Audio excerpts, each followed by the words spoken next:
One of the most precious and important books in Britain will be used in Charles's coronation. It is the oldest illustrated Latin Gospel book in the world and has been in Britain for over 1400 years. No other book has been in the country longer, and no non-archaeological artefact has survived in Britain for as long as this book. It is this, the Gospels of St Augustine, which were brought to England by its namesake Augustine at the turn of the 7th century. He became the first Archbishop of Canterbury, and this will be only the 10th time this book has been allowed to leave its home at the Parker Library of Corpus Christi, Cambridge. It was used in the oath takings of the last 7 Archbishops of Canterbury and on 2 papal visits, that of John Paul II in 1982 and Benedict XVI in 2010. And so, only its 10th outing will be on Saturday, where it joins the procession at Westminster Abbey. It was written on sheepskin, and so the pages are extraordinarily fine. So fine, in fact, that as you watch it in the procession on Saturday,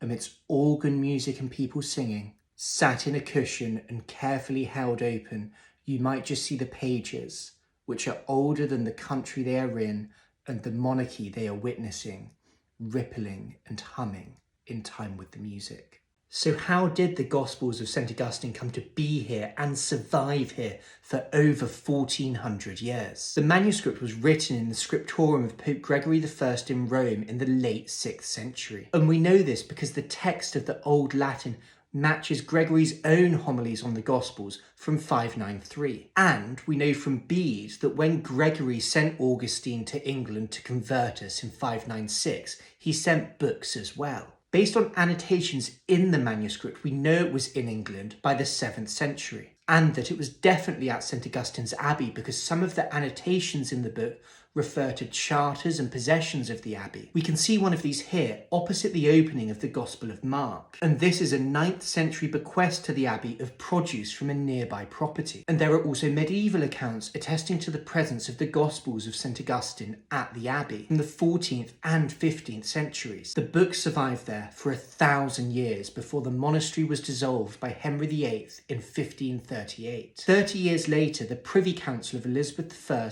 granted the Archbishop of Canterbury, Matthew Parker, a licence to obtain original manuscripts from anywhere in England that justified the Reformation. Parker believed that old missionaries like St Augustine and popes like Gregory who sent them sought to set up an independent English church detached from Rome. And so, among the manuscripts he gathered were 30 requisitioned from the ruins of St Augustine's Abbey, including his Gospels. Towards the end of his life, Parker promised this extraordinary collection of manuscripts to Corpus Christi, Cambridge, but the gift came with caveats, and one of them was this: every year the library was to be audited, and if any of his volumes were missing or unaccounted for, the whole collection would have to leave Corpus Christi and be given to a rival college. And it is that threat that has helped ensure the Gospels of St Augustine survive to this day, 1400 years after they reached our shores to convert us to Christianity, and 500 years since it left the ruins of the abbey of its founder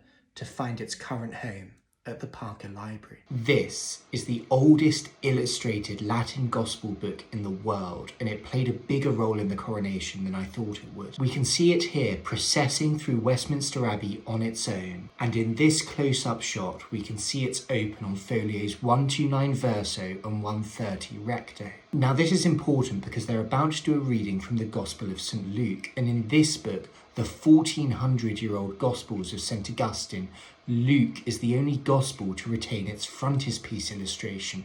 And we can see that securely held open here during the reading from the Gospel. It's an extraordinary illustration and survival, rivaled in age only by an Ethiopian, a Syriac, and 2 Greek Gospel books of similar period. And in it, we can see Luke with a book open in his lap, set between illustrations from the narrative of the Gospel with the symbol of a winged ox above him.